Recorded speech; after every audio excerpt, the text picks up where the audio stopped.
नमस्कार दोस्तों, कैसे हो आप लोग। स्टडी विद टीआर के चैनल में डेली न्यूज़ डिस्कशन में आप लोगों का बहुत बहुत स्वागत है।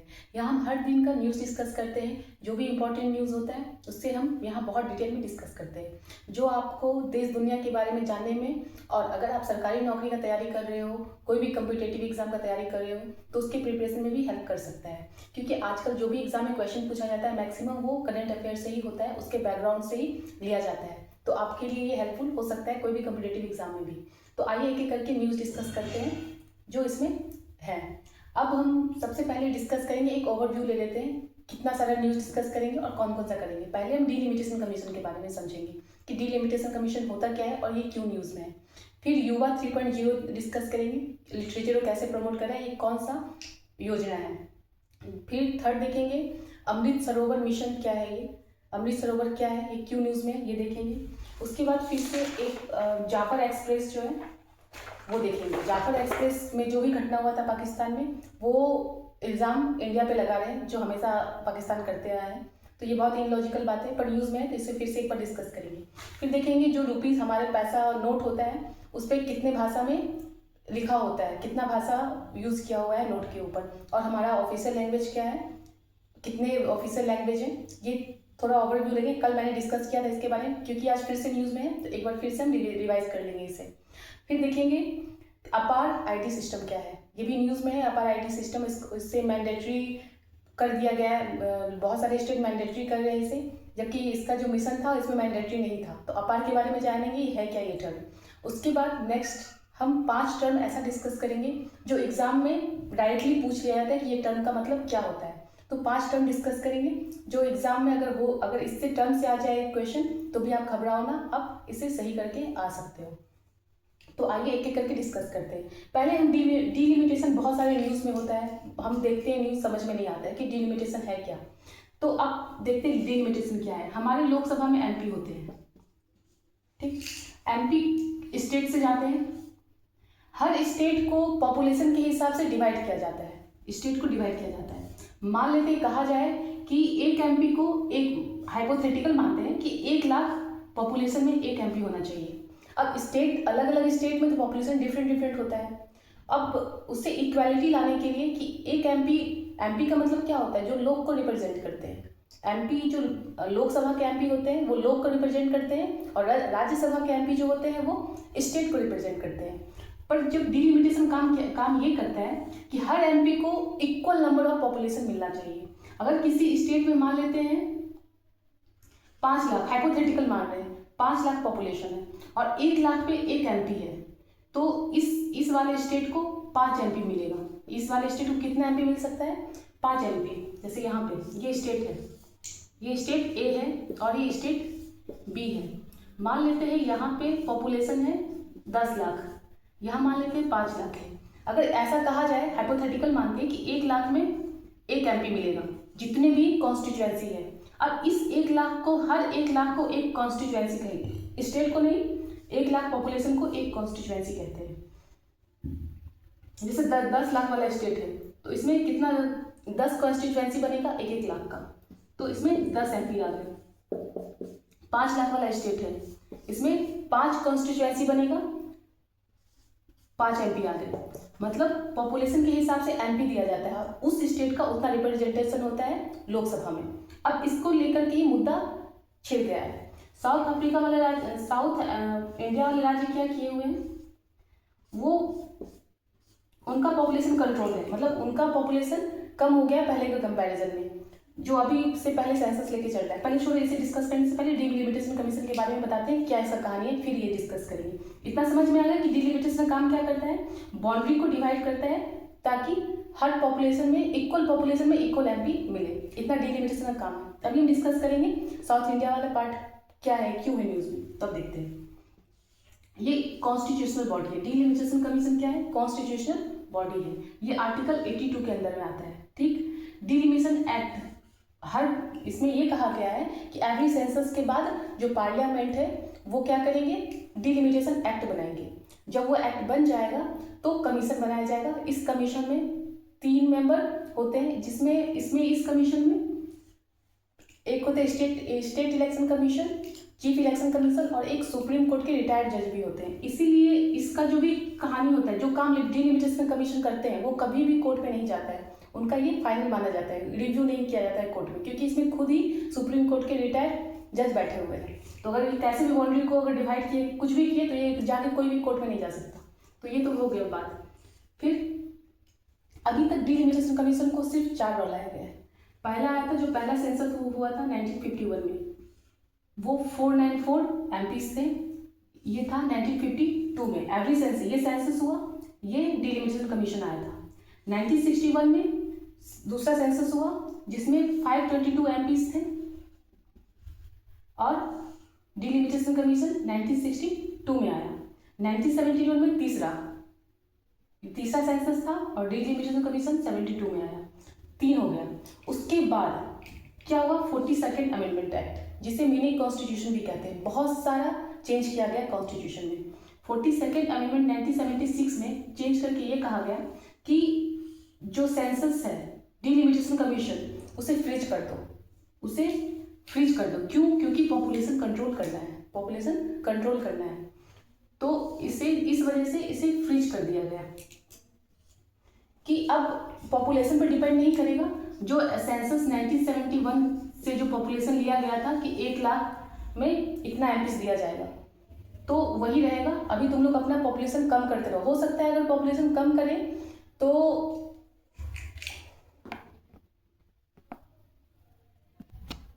फिर इसको 1971 में क्या इस सेंसस के द्वारा इसे कंटिन्यू अभी तक चला आ रहा है।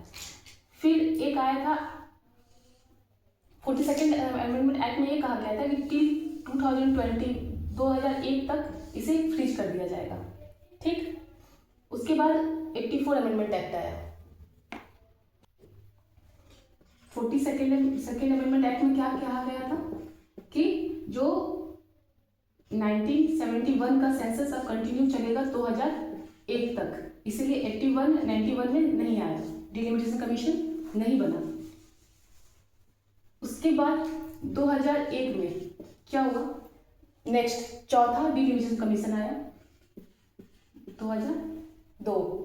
तो इसमें कहा गया कि डिलिमिटेशन 84th अमेंडमेंट एक्ट पास किया गया।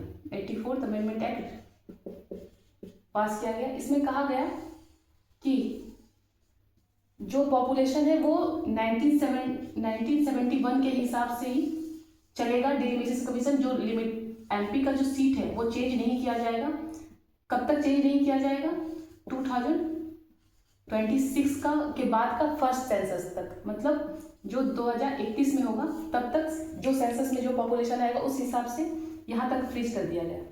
ये कहा गया 4th सेंसस में। फिर 87th अमेंडमेंट एक्ट किया गया।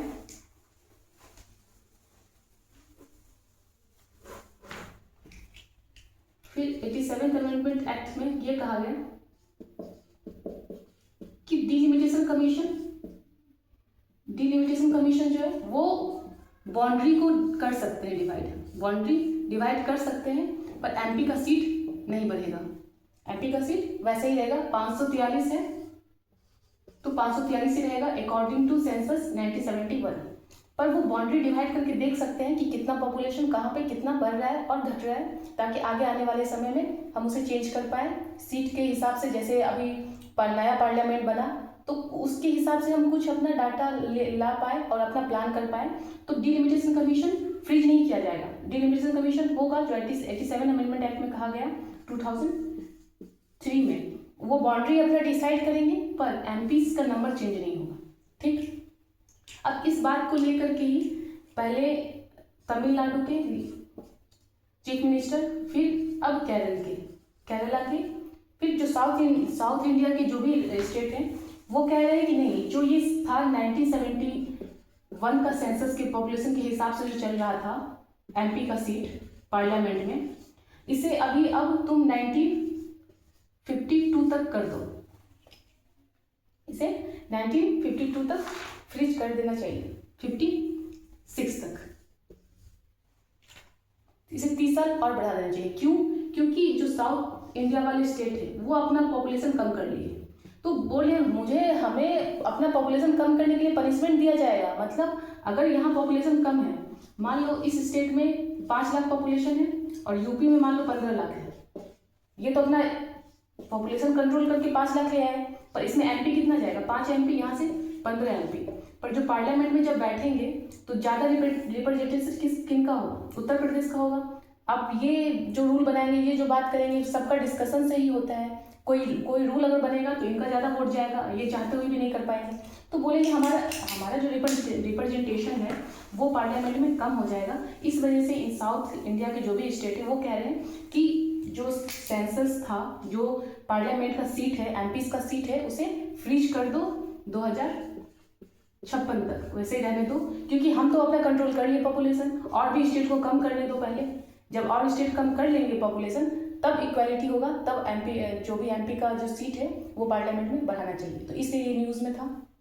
डिलिमिटेशन के बारे में सब समझ में आ गया होगा, इसे बाउंड्री कमीशन भी कहते हैं। और क्यों न्यूज़ में है, क्योंकि साउथ इंडिया के जो भी स्टेट है वो बोल रहे हैं कि हमें अपना पॉपुलेशन कंट्रोल करने का पनिशमेंट नहीं मिलना चाहिए, हमारा रिप्रेजेंटेशन जो भी पार्लियामेंट के अंदर में है वो कम नहीं होना चाहिए, इसीलिए आप फ्रीज कर दो। जब सारा स्टेट अपना अपना पॉपुलेशन कम कर ले, उस हिसाब से एमपी जो पार्लियामेंट में है उसका सीट तय होना होगा। तो ये था, इसलिए न्यूज़ में कहीं भी इसमें प्रॉब्लम हो डिलिमिटेशन कमीशन में तो आप पूछ सकते हो। अभी तक 4 बार आया है, ये इस बार का ही 2024 के यूपीएससी प्रीलिम्स में पूछा गया था कि अभी तक कितने बार डिलिमिटेशन कमीशन आ चुका है। तो एग्जाम एक एक चीज़ इसमें एग्जाम के पॉइंट ऑफ व्यू से बहुत ही इंपॉर्टेंट है। नेक्स्ट न्यूज़ डिस्कस करते हैं। नेक्स्ट न्यूज़ भी तमिलनाडु को ही लेकर के है। अभी तमिलनाडु में क्या हुआ था, जो यहाँ का बजट पेश हुआ, बजट पेश में क्या हुआ,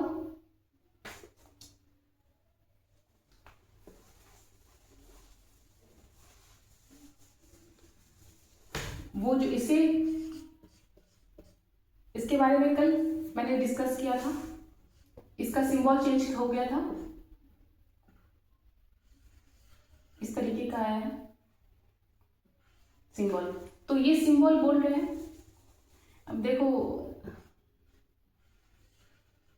इस तरीके का है, तो वो चेंज नहीं किए सिंबल, बस अपना लैंग्वेज को प्रमोट करने के लिए वो रुपीस की जगह सिंबल लेके आए। और वैसे भी ये सिंबल चेंज करने का पावर स्टेट के हाथ में नहीं होता है, तो बस अपना लैंग्वेज को प्रमोट करने के लिए बजट में ये सिंबल को यूज करते हुए वो बस इसे यूज किए हैं। तो अब इसमें ये आया है कि जो नोट होता है उस पर कितना लैंग्वेज होता है, 15 लैंग्वेज होता है। जो भी ऑफिशियल लैंग्वेज कितना है, 22 में से 15 लैंग्वेज क्या होता है, रुपीज पैसे पे होता है, जिधर गांधी जी होते हैं उनके बैक साइड में। और इस पे जो नोट पे है वो किस में लिखा होता है, हिंदी में और इंग्लिश में। कौन कौन सा, जो 6 लैंग्वेज है, 22 लैंग्वेज में से 7 लैंग्वेज हो गया जो नहीं होगा, 7 में भी एक हिंदी तो रहता ही है। 6 लैंग्वेज है जो इसके ऊपर नहीं है। कौन कौन सा नहीं है, जो बाद में ऐड किया गया था, जैसे एक सिंधी हो गया, मणिपुरी, सिंधी, मणिपुरी, संथाली, बोडो, डोगरी, मैथिली, जो बाद में ऐड किया गया था। पर मणिपुरी नहीं है, पर नेपाली है इसमें, तो ये ध्यान रखना। कौन कहीं भी है, बस सिंधी, मणिपुरी, संथाली, बोडो, डोगरी और मैथिली भाषा रुपीस के नहीं है। अब इसका बजट पेश हो गया, तो क्योंकि ये बहुत ज़्यादा न्यूज़ में था, तो इसे पूछा जा सकता है कि जो सबसे ज़्यादा ये साउथ इंडिया का जो तमिलनाडु है, जो सबसे ज़्यादा खर्च किस पे करेंगे, एजुकेशन पे करेंगे, सबसे ज़्यादा इसे पैसा दिया गया है बजट में। फिर अर्बन डेवलपमेंट पे, फिर अर्बन डेवलपमेंट पे, फिर रूरल डेवलपमेंट पे, और नेक्स्ट हेल्थ पे किया गया। अगर कभी पूछ लिया जाए कोई वन डे टाइप के एग्जाम में तो आप इसे बता सकते हो। एजुकेशन पे सबसे ज़्यादा क्या हुआ है, फिर अर्बन डेवलपमेंट, रूरल डेवलपमेंट पे, फिर हेल्थ पे और फिर एनर्जी पे।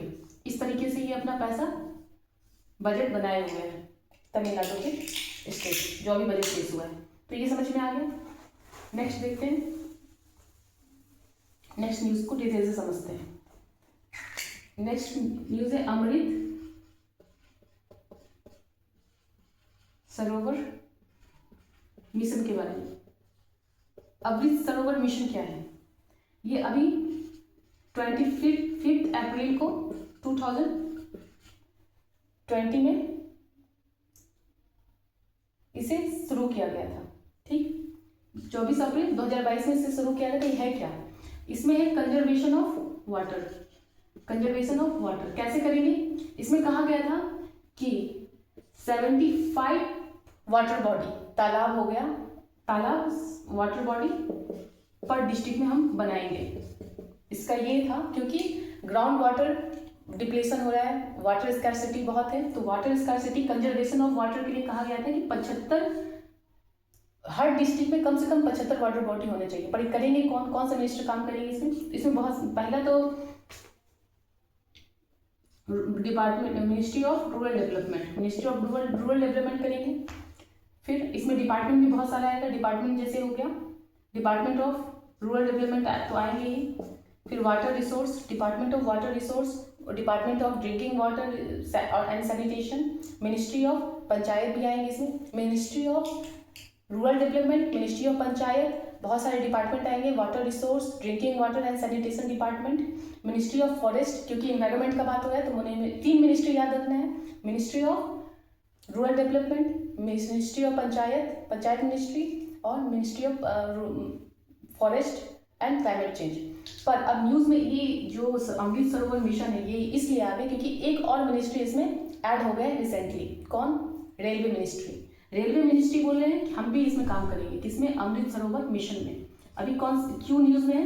क्योंकि रेलवे मिनिस्ट्री यूनियन के साथ मिलकर अमृत सरोवर मिशन में काम करेंगे, वो पॉन्ड बनाएंगे। मान लो उनके पास, और ये काम रेलवे मिनिस्ट्री क्यों कर रहे हैं? क्योंकि उनके कंट्रोल में लैंड होता है, जो भी वेस्ट लैंड होता है, क्यों ना उसमें गड्ढा करके हम तालाब को कुछ ऐसा इस तरीके से कंजर्वेशन ऑफ वाटर के लिए तालाब जैसा बना दे, गड्ढा कर दे जो भी वेस्ट लैंड है, और उसमें पानी जाएगा तो क्या होगा, जो ग्राउंड वाटर डिप्लेशन है उसे हम कम कर सकते हैं। तो अमृत सरोवर मिशन यही था कि 75 वाटर बॉडी हर डिस्ट्रिक्ट में बनाना है और 50,000 का टारगेट है, 50,000 पॉन्ड इस तरीके से हमें बनाना है, 50,000 तालाब हमें बनाना है। पर इसमें न्यूज़ में इसलिए है क्योंकि इसमें रेलवे मिनिस्ट्री भी अब आ गए हैं। अभी तक कौन कौन से थे? Rural development, ministry of panchayat, forest, climate change. अब इसमें क्या आ गए हैं? Railway ministry. बहुत सारे डिपार्टमेंट भी थे, water resource, drinking water and sanitation और डिपार्टमेंट ऑफ लैंड रिसोर्सेज, ये सब भी था। पर अभी न्यूज़ में है क्योंकि रेलवे मिनिस्ट्री अब बोले हम भी इसके साथ काम करेंगे क्योंकि उनके पास लैंड होता है, ज़मीन होता है, वो उसमें गड्ढा करेंगे और पानी ग्राउंड वाटर डिप्लेशन कम किया जा सकता है।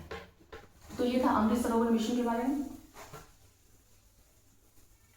नेक्स्ट देखते हैं न्यूज़ हम लोग, अपार ID system, APAAR।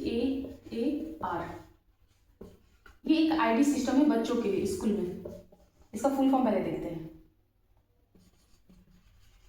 Automated permanent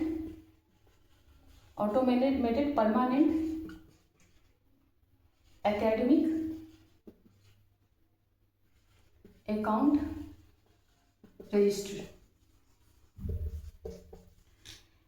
ये अपार आईडी सिस्टम जो है ये यूनियन के द्वारा लाया गया था ताकि वन नेशन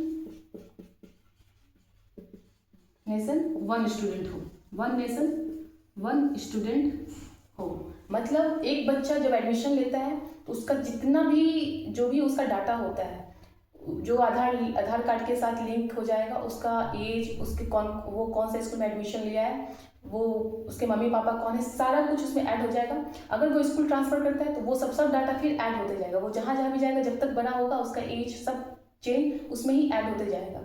तो ये था अपार ID system, one nation one student, इसका ये था।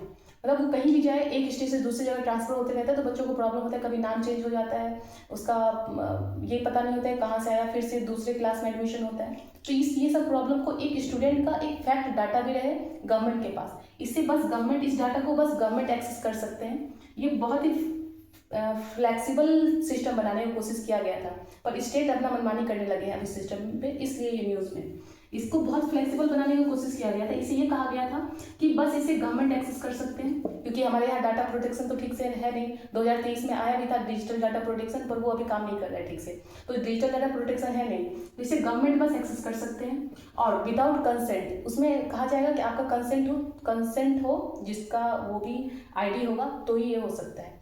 ये बहुत ही फ्लेक्सिबल था, पर स्टेट अब इसे मैंडेटरी कर दिए हैं। बहुत सारे स्टेट बोल रहे हैं, यूपी के जो भी गवर्नमेंट है वो बोल रहे हैं कि हमें मैंडेटरी चाहिए अपार आईडी सिस्टम। इस वजह से पेरेंट्स को और बच्चों को एडमिशन में और बहुत सारे इम्प्लीमेंट काम स्कूल में एडमिशन में बहुत प्रॉब्लम हो रहा है। तो इस वजह से ये अपार आईडी सिस्टम न्यूज़ में आ गया था। 1 नेशन 1 स्टूडेंट, ये मैंडेटरी नहीं था, बहुत ही फ्लेक्सिबल, अपना अपना स्टेट, अपना जो भी उनके लोग हैं उस हिसाब से वो इसे इम्प्लीमेंट कर सकते थे, पर ये कुछ स्टेट मनमानी कर रहे हैं, इसे मैंडेटरी कर दिया गया, इसलिए न्यूज़ में है।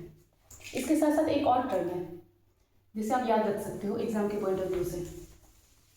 ये न्यूज़ में नहीं है, बस मैं इसे एक बता देती हूँ, एग्जाम में आ सकता है, क्योंकि अगर अपार आईडी सिस्टम न्यूज़ में है तो ये भी हो सकता है। एक बहुत पहले एक सिस्टम निकाला गया था UDISE प्लस, इसका मतलब होता है यूनाइटेड इंफॉर्मेशन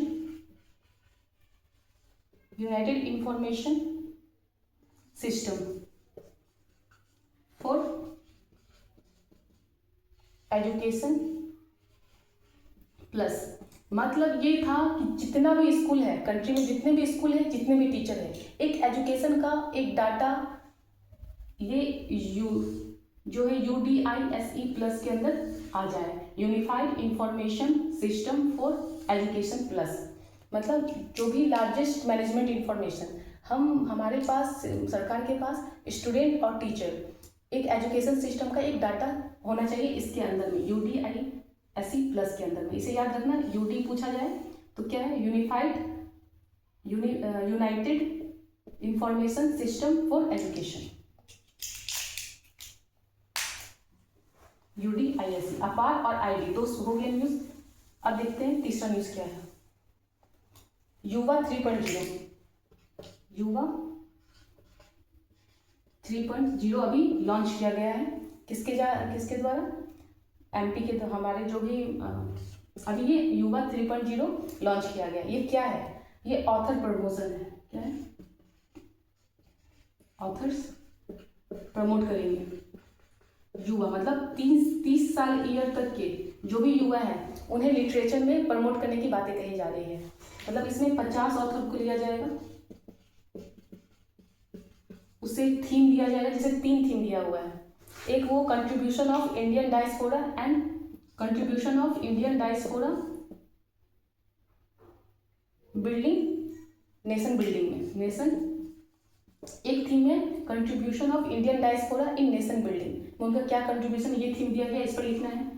दूसरा है Indian knowledge system, Indian knowledge system के बारे में दूसरा ये है। तीसरा है मेक्स मॉडर्न इंडिया, जो 1950 से लेके 2025 तक, इसके ऊपर लिखना है। 3 थीम दिया गया है। डायस्पोरा का जो है कंट्रीब्यूशन क्या है नेशन डेवलपमेंट में। दूसरा दिया गया था इंडियन नॉलेज सिस्टम, इंडिया का जो भी नॉलेज सिस्टम है, ऋग्वेद है, हिस्ट्री है, ये बताना है और इसके ऊपर लिखना है। और तीसरा है कि जो भी मॉडर्न इंडिया था 1950 लेके 2025 तक के बारे में 3 थीम दिया गया था। उसमें से अलग अलग 50 ऑथर में से अलग अलग सिस्टम से 10 ले लेंगे पहला थीम से, जो डायस्पोरा का नेशनल डेवलपमेंट में क्या है। 20 लेंगे जो नॉलेज सिस्टम है, इंडिया का नॉलेज सिस्टम के बारे में लिखेंगे, और 20 लेंगे जो मॉडर्न इंडिया के बारे में लिखेंगे 1950 से लेके। उस तरीके से 50 ऑथर लेंगे। जो लेंगे उनको कम से कम 10,000 वर्ड में लिखना होगा। 10,000 वर्ड में वो बुक होगा, ये नहीं कम कैसे भी करके लिखेंगे। और इन्हें जो भी रहेगा उन्हें 50,000 पर मंथ 6 महीने तक दिया जाएगा, ताकि उन्हें और ट्रेन किया जाए, जिससे लिटरेचर सिस्टम बढ़ेगा। तो इस बारे में लिखा हुआ है। इसे इम्प्लीमेंट कौन कर रहे हैं? अब इसके बारे में, मिनिस्टर के बारे में देखते हैं, और इम्प्लीमेंट कौन कर रहे हैं वो देखेंगे, युवा 3.0। और इससे पहले कब आया था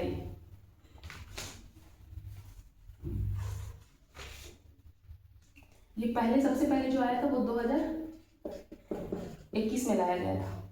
इसमें मिनिस्टर कौन है? Minister of education, minister of education है। और एजुकेशन के भी अंदर डिपार्टमेंट होता है, वो higher education. Minister of education, उसके अंदर में डिपार्टमेंट है हायर एजुकेशन। पहले 2021 में लाया हुआ था। इसे इम्प्लीमेंट कौन करते हैं?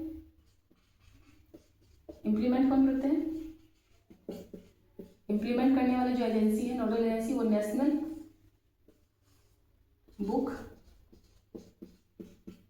ट्रस्ट। आज थोड़ा लंबा हो जाएगा, पर बिना समझाए आधा अधूरा पढ़ के कोई फायदा नहीं है। आप थोड़ा स्पीड में देख लेना, करके समझ में आ जाएगा।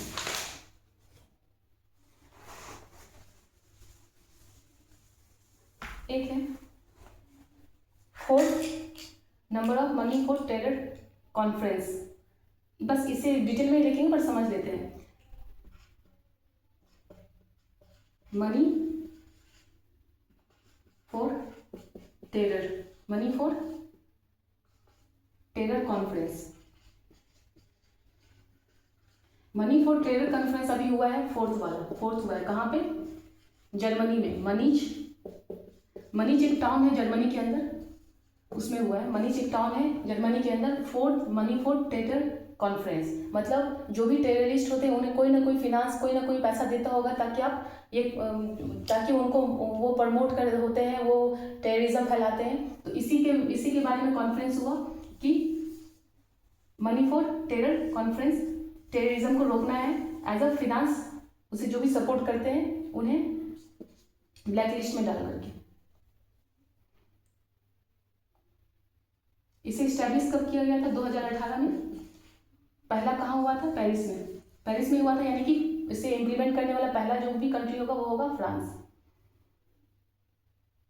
किसके कंट्रोल में किया जाता है? Financial action task force, FATF, financial action task force. ये G7 के द्वारा बनाया गया एक ऑर्गेनाइजेशन है जो ये ध्यान रखते हैं कि कौन कौन पैसा दे रहा है टेररिज्म को फैलाने के लिए। उसको ग्रे लिस्ट, ब्लैक लिस्ट ये सब में डालते हैं। मनी लॉन्ड्रिंग को भी ये देखते हैं, बाद में से ऐड किया गया।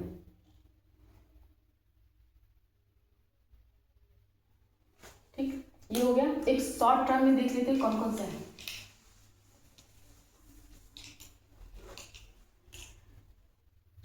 एक जो टर्म आता है वो देखते हैं। अश्विनी रेडार न्यूज में है। क्यों है? क्यों ये एक ऐसा रेडार सिस्टम है जिसे इंडिजीनियस तैयार किया गया है, हमारे यहाँ तैयार किया गया है। ये इलेक्ट्रिकल है और किसका काम आएगा? ये एयरफोर्स का काम आएगा। क्यों? क्योंकि ये इलेक्ट्रिकल है, इंडिजीनियस है। अश्विनी रेडार ये ट्रैक करेंगे कि कोई भी जो भी सिस्टम, मिसाइल तो नहीं, ये ट्रैकिंग सिस्टम है। अश्विनी क्या है? ट्रैकिंग सिस्टम है जो एयरफोर्स को दिया गया है। वो ट्रैक करते रहेंगे कोई कहीं से कुछ आ तो नहीं रहा है, तो ये सब देखेंगे। ठीक, दूसरा एक सिस्टम है और ये 2200 किलोमीटर तक ट्रैक कर सकता है और ऊंचाई तक 15 किलोमीटर हाइट तक ये ट्रैक कर सकते हैं।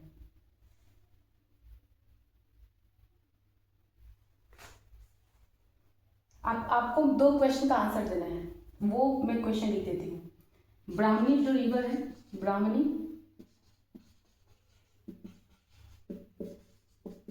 रिवर कहाँ से ओरिजिनेट होती है? ये ओरिजिनेट कहाँ से होती है? ये आपको आंसर देना है। और दूसरा क्वेश्चन ये है कि पीलीभीत टाइगर रिजर्व ये कहाँ है? अब ये दोनों न्यूज़ में था, इसलिए मैं इसके बारे में पूछी हूँ। ब्राह्मणी के बारे में इसलिए ये न्यूज़ में है क्योंकि इसके ऊपर बांध बनाया जाता है, बहुत दिन से काम चल रहा है पर अभी ये कंप्लीट नहीं हुआ अभी तक। इसी से आसपास के लोगों को बहुत दिक्कत हो रहा है। पीलीभीत टाइगर रिजर्व न्यूज़ में क्यों है? क्योंकि नेपाल से यहाँ पे राइनोस को लाया गया है पीलीभीत टाइगर रिजर्व में। आप दोनों का आंसर बताना क्या है? ब्राह्मणी रिवर कहाँ से ओरिजिनेट होती है और पीलीभीत टाइगर रिजर्व कहाँ पे है? तो ये दोनों आंसर आप देना। आज का जो भी न्यूज़ है मुझे उम्मीद है आपको पसंद आया होगा। मैंने बहुत डिटेल में डिस्कस करने की कोशिश किया। अब इसके धीरे धीरे इम्प्रूवमेंट होगा और भी ज़्यादा टर्म लेके आऊँगी, क्वेश्चन लेके आऊँगी और इम्प्रूवमेंट होगा। तो ठीक है, इसी के साथ फिर आज का वीडियो ख़त्म करते हैं और फिर कल मिलते हैं कुछ इंपॉर्टेंट शानदार न्यूज़ के साथ में। तब तक आप अपना ख्याल रखिए।